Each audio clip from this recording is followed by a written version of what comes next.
রাত ছিল, নামাজ পড়ছি, তো এর জন্য বাসায় ছিলাম। ভালো চোখে দেখেন এর জন্য। আমরা আসলে ওইটা ওই 14 ভালোবাসার দিবস হিসেবে আমরা বিগত দিনগুলোয় বইমেলায় আসতে পারি নাই, এই ঢাকা ইউনিভার্সিটিতে আসতে পারি নাই, কারণ আমাদের রাজনৈতিক পরিচয় যখন জানা হয়েছে তখন আমাদেরকে যে কোনো জায়গায় এলোপাতাড়ি মারপিট করা হয়েছে। এটা আসলে এটা বইটা যদি হয়, আমি মনে করি যে বাচ্চাদেরকে মোবাইল দেওয়ার আগে যদি তার হাতে বইগুলো দেওয়া হয় এবং আমাদের যে বাসার যে করিডোরগুলো আছে বা ওয়ালগুলো আছে সেখানে যদি ওদের স্বরে স্বরে কথার মতো এরকম কিছু পোস্টার জাতীয় আছে যেগুলো বইমেলা আসলে ভালো পড়ালেখা যাচ্ছে, আমার তো মনে হচ্ছে খুব ভালো যাচ্ছে। আমি অনেক বছর বইমেলা আসি না, আসলে যেটা হয় অনেকটা পথ হেঁটে ধুলার মধ্যে আসতে হয়, এই জন্য অনলাইনে বই বেশি অর্ডার করা হয়। তো অনেক বছর পরে এসে ভালো লাগছে, আর আমার যেটা মনে হচ্ছে ভালো যাচ্ছে। বাট হোয়াট আই ফেল্ট যে এখানে মানুষ একটু পাঠকের সংখ্যাটা কম, প্রবাবলি পাঠকরা সবাই অনলাইনেই বই কেনে, এখানে মানুষ একটু ঘুরতে, বিকালটা দেখতে, বইমেলাটা দেখতে আসে বেশি। অনেক বছর বইমেলায় কেন আসে? আসলে অনেকটুকু হেঁটে আসতে হয়, অনেকটা জায়গা ব্লক থাকে, ধুলা, সব কিছু মিলে ধাক্কা ধাক্কি, ভিড়ের মধ্যে আসতে ইচ্ছা করে না। এর চেয়ে আমার কাছে অনলাইনে কেনাটা কমফোর্টেবল মনে হয়।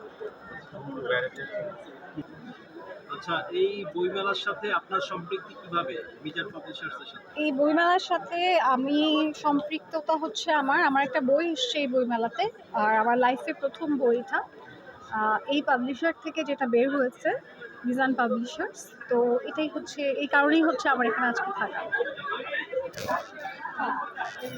গল্প আমরা যেটা দেখলাম 5th অগাস্টে, আমরা একটা কি বলবো, আসলে কিভাবে এটা ব্যাখ্যা করবো আমি জানি না, আমরা একটা অন্যরকম লাইফ লিড করেছি অনেকটা দিন।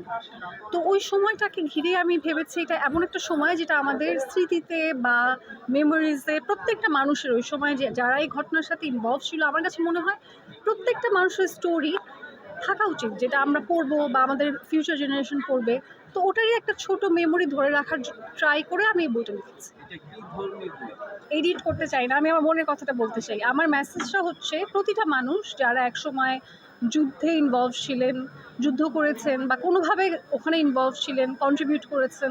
5th অগাস্ট কাইন্ড অফ আমরা একটা যুদ্ধই দেখলাম আমাদের লাইফে। প্রতিটা মানুষ যারা এখানে ইনভলভ হয় তারা দেশের জন্য নিজের লাইফটাকে রিস্কে রাখে। নিজের লাইফের থেকে বড় তো মানুষের আর কিছু না। আমরা কি তাদের কতটুকু এটার ব্যাক পায় তারা, বা আমরা তাদের কতটুকু প্রতিদান দিই, আমরা কিন্তু সেকেন্ডে ভুলে যাই যে তারা আসলে তার লাইফটা হাতে নিয়ে ওই জায়গাটায় যায় আমাদের সবার কথা ভেবে। তো আমি এটা ফিল করি যে তারা তার বদলে কিছুই পায় না, আমরা ভুলে যাই, সেকেন্ডের মধ্যে ভুলে যাই, যে যার কাজে বিজি হয়ে যায়, যে যার স্বার্থ নিয়ে বিজি হয়ে যায়। এটা আসলে ঠিক না, আই বিলিভ। প্রতি বছরই আসি আমরা।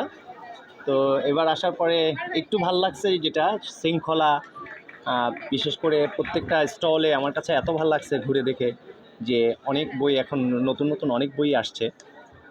আসলেই কেনার আগ্রহ তো আছে বলেই প্রতি বছরই আসা হয় মূলত। এবার বইমেলা ভাল লাগছে, সব মিলিয়ে ভাল লাগছে। আচ্ছা, আপনি বিয়ের আগেও ছিল, বিয়ের পরেও ছিল, আমরা হাজব্যান্ড ওয়াইফ আসি। আর আমার এটা ফার্স্ট বেবি, আর এই প্রথম তাকে 3 বছরের মধ্যে তাকে এই প্রথম আনা হলো বইমেলাতে। আচ্ছা, আমরা এখন আসলে এটা বইটা যদি হয়, আমি মনে করি যে বাচ্চাদেরকে মোবাইল দেওয়ার আগে যদি তার হাতে বইগুলো দেওয়া হয় এবং আমাদের যে বাসার যে করিডোরগুলো আছে বা ওয়ালগুলো আছে সেখানে যদি ওদের স্বরে স্বরে কথার মতো এরকম কিছু পোস্টার জাতীয় আছে যেগুলো পড়ালেখার জন্য খুবই আগ্রহী। আমি যেটা করেছি আমার বাসায়, আমি দেয়ালে দেয়ালে আমি প্রত্যেকটা জায়গায় ট্যাগ করে দিয়েছি যে আমার বাচ্চাটা স্বরে ক খ অক্ষরগুলো আলিফ বা তা ABCD যেন শিখতে পারে। তো ও বর্তমানে 3 বছর পার হলো, এই জানুয়ারির 20 তারিখে তার 3 বছর পূর্ণ হলো। আলহামদুলিল্লাহ সে ব্যঞ্জনবর্ণ যুক্ত মানে স্বরবর্ণ সেগুলো সবই পারে, অ্যালফাবেটগুলো আলহামদুলিল্লাহ অনেকটাই শিখে ফেলছে। বড় করতে হলে তোমার প্রথমে ওর হাতে খড়ির আগেই তুমি রং পেন্সিল কিনে দিবা, বই কিনে দিবা। তো আমি সে থেকেই মানে আমি আমার ওই কাজিনের কথাই আমার মনে পড়ে, সে আমাকে বলছে যে এই জিনিসগুলো কিনে দিলে কি বাচ্চারা আসলে শিখতে পারে। তো আমি সেটার কারণেই আমি দেখা গেছে যে ওর 1 বছর 1.5 বছর যখন বয়স হয়েছে আমি কলম ধরতে শিখাইছি ওকে, যে আগে তুমি কলমটা শিখো। তো এখন আলহামদুলিল্লাহ 3 বছর বয়সে সে কলমটা ধরতে পারে, স্বরে স্বরে এগুলো লিখতে পারে, এবং আমি রং পেন্সিল দিছি, ও আঁকতে পারে কি ড্রয়িং দেখা ওখানে রং কালার করতে পারে আর কি। এখনো পর্যন্ত করিনি, দেখি তার যদি চয়েস হয় অবশ্যই তাকে গিফট করবো। কোন রাইটারের বই আপনার বেশি পছন্দ? আমার ওই যে হুমায়ুন আহমেদের বইটাই আর কি বেশি ভালো লাগছে। এর পূর্বে ওনার বই পড়েছেন? হ্যাঁ পড়ছি। তাই আজকে মানে কোন ধরনের বই কিনতে আসছেন আজকে? আমি আসলে কোন ধরনের বই কিনতে আসছি মানে উপন্যাস নাকি? এটা এখনো শিওর হয় নাই, অনেক বই দেখে কনফিউজে পড়ে গেছে। তো সব লেখকের বই দেখবে, কারণ ফার্স্ট এসেছে, ফার্স্ট আসছি আর কি এই বছর, মানে বেশিক্ষণ যেগুলো হয়নি। ভালো লাগবে, পছন্দ হবে নেওয়ার জন্য সেইগুলো নেবে। থাকেন কোথায়? বইমেলাতে ইতিপূর্বে কি আসা হয়েছে? জি ইতিপূর্বে বইমেলাতে এসেছেন? না না না ফার্স্ট। এই ফার্স্ট। 21শে ফেব্রুয়ারি আছে, আর 21শে ফেব্রুয়ারি তো এই ফেব্রুয়ারি মাস জুড়ে। একটু ভাবেন। আরো একটা বড় দিন আছে কিন্তু। 21শে না 14 ফেব্রুয়ারি তো আছে, কিন্তু ওইটা তো আর কি ওইভাবে দেখে না সমাজ। কে দেখেন? মানে অনেকে ভালোভাবে দেখে, অনেকে ভালোভাবে দেখে না। কেন ভালোভাবে 14 ফেব্রুয়ারি বাসায় ছিলেন নাকি? জি অবশ্যই বাসায় ছিলাম, ফেব্রুয়ারি ছিল, নামাজ পড়ছি, তো এই জন্য বাসায় ছিলাম, ভালো চোখে দেখেন এর জন্য। আমরা আসলে ওই 14 ফেব্রুয়ারিটারে কিভাবে বলি আমরা? ভালোবাসার দিবস হিসেবে বলে। শুধু ছবি তুলতেছে আর আমার ফোনে গ্যালারি ভরতেছে। আপনার ফোনে আপনার ছবি তুলে দেয়। না, আমি তুলি না, এইমার তো তুলতাম, তারপরে আপনারা এসে ডিস্টার্ব। ভাইয়া পড়াশোনা করতে আমি ওকে বললাম যে হুমায়ুন আহমেদের বইটা দেখার জন্য, তারপরে দেখলো কিছুক্ষণ পরে, তারও নাকি পছন্দ হয়েছে। আপনি পড়েছেন হুমায়ুন আহমেদের বই? না, পড়িনি। উনি পরে না, উনি না, শুধু আমি- ব্যস্ত ছিল আর কি আমার ছবি তোলার জন্য। ডায়লগগুলো না, ইতিপূর্বে কোনো বই পড়া হয়েছে কিনা হুমায়ুন আহমেদের? ইতিপূর্বে করা হয়েছে না, ওনার করা হয়নি। আপুর ফিউচার আমার ফিউচার বর্তমানে আমি এখন বাসের মজা। না বাসের মজা না, আমার চাকরি বাকরি করার অনেক ইচ্ছা আছে, দেখি আল্লাহ ভরসা। আচ্ছা, থ্যাংক ইউ। জি কিন্তু ভাইজান কি একটু বললো, বাসের মজা সেটা তো ভবিষ্যতে বলা যাবে।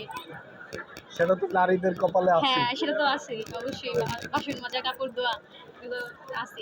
ওমর 21-এ বই মেলায় ব্যস্ততার কারণে আসতে পারিনি, ঢাকার বাইরে থাকায়। আজকে নিয়ে 2 দিন হচ্ছে, ইনশাল্লাহ আগামী দিনগুলিতে প্রতিদিনই আসার চেষ্টা করব। আচ্ছা, আপনি অবশ্যই বই মেলাতে আমরা আসছি বই কেনার উদ্দেশ্যেই। গতদিনই আমরা ছাত্রদল এবং জিয়াসিটি পাঠাগারের স্টল থেকে আমি 4টা বই কিনেছি এবং আজকে 2টি বই কিনেছি। অবশ্যই বই কেনার জন্যই আসি।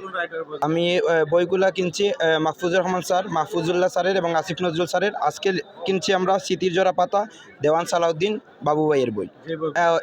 অবশ্যই একটা বই আমরা পড়েছি, her life her story, Begum Khaleda জিয়াকে নিয়ে লেখা, ওই বইটি আমরা পড়েছি এবং ওইটার পরে বাকি বইগুলো ধরবো এবং সবগুলো। অবশ্যই বইগুলো অনেক ভালো লাগছে এবং স্যার খুবই যত্ন সহকারে বইটি লিখেছেন। বইটাতে আসলে ওনার রাজনৈতিক সংগ্রাম এবং জিয়াউর রহমান মারা যাওয়ার পরে উনি যে দলটা গুছিয়েছেন, কীভাবে ওনার রাজনীতির পথ উত্থানটা এবং কীভাবে উনি ঘর থেকে বের হয়ে রাজনীতির মাঠে চলে আসছেন, জাতীয় রাজনীতি আসছেন, সেইগুলো নিয়ে এবং ওনার সংগ্রামের দিনগুলো নিয়েই লেখা হয়েছে বই। একটা বই দেখা যাচ্ছে। বইটা হচ্ছে স্মৃতির জোড়া পাতা, দেওয়ান সালাউদ্দিন বাবু ভাইয়ের বইটা কিনছি। বইটা কিনে দেখছি আসলে ওনার বিভিন্ন স্মৃতির দিনগুলো নিয়ে উনি লিখেছেন। তো একটা পরিচ্ছদের মধ্যে উনি এরকম লিখেছেন যে উনি যখন হাঁটতেছিলেন গ্রামের মেট্রো রাস্তা দিয়ে, তখন হচ্ছে অনেক মহিলারা দৌড়াইতেছিল আলগা থেকে ওনাকে দেখার চেষ্টা করতেছিল। তখন উনি যখন এমপি ছিলেন তখনকার কথা নিয়ে লিখেছেন এবং তখন উনি শুনতে পারলেন যে কয়েকজন মহিলা বললেন, আরে এমপি সাহেব তো চ্যামড়া। তো উনি এটাই বলতে চাইলেন যে আর হায় এ কি প্রশংসা। মানে উনি খুবই মনের গহীন থেকে আসলে ওনার বইটি লিখেছেন, একটা বছর থেকে মনে হয়েছে, এজন্য এই বইটি কিনছে। পাঠাগার থাকবে, লেখকরা ওনাদের মত প্রকাশ করবেন, লিখবেন এবং জাতীয় রাজনীতিতে যারা থাকবেন তাদের পক্ষে বিপক্ষে লেখা থাকবে, সমালোচনা আলোচনা থাকবে, সবগুলোকেই আমরা এজ এ ন্যাশনালিস্ট আমরা হচ্ছে অ্যাপ্রিসিয়েট করি। এবং জিয়াসিটি পাঠাগারটা আসলে একটা পাঠাগার আছে এবং আমি ওই পাঠাগারেরই সদস্য। আমরা বিগত দিনগুলোয় বইমেলায় আসতে পারি নাই, এই ঢাকা ইউনিভার্সিটিতে আসতে পারি নাই, কারণ আমাদের রাজনৈতিক পরিচয় যখন জানা হয়েছে তখন আমাদেরকে যে কোনো জায়গায় এলোপাতাড়ি মারপিট করা হয়েছে। বিগত দিনগুলোয় বইমেলা যেহেতু আসতে পারি নাই, এখন আসতেছি, পরিবেশটা দেখতেছি। আমি আমার জায়গা থেকে একজন জাতীয়তাবাদী হিসাবে আমি এটাই করব, যে কোনো মতের যে কোনো লোকই বই প্রকাশ করতে পারে এবং তার বই মানুষ আসলে যারা পাঠক তারা গ্রহণ করবে নাকি প্রত্যাখ্যান করবে সেটা তাদের একান্ত ব্যাপার। সকলের মত প্রকাশের স্বাধীনতা হওয়া উচিত এবং সেটা থাকা উচিত। এবং আমরা এটাও চাই একদম ফৌজদারি অপরাধের আসামি যারা, তারা ছাড়া সবাই যেন, আমরা ছাড়া বাঙালি আছি, বাংলাদেশি আছি, সবাই যেন আমরা বই মেলায় আসতে পারি এবং বই কিনতে পারি, বই পড়তে পারি।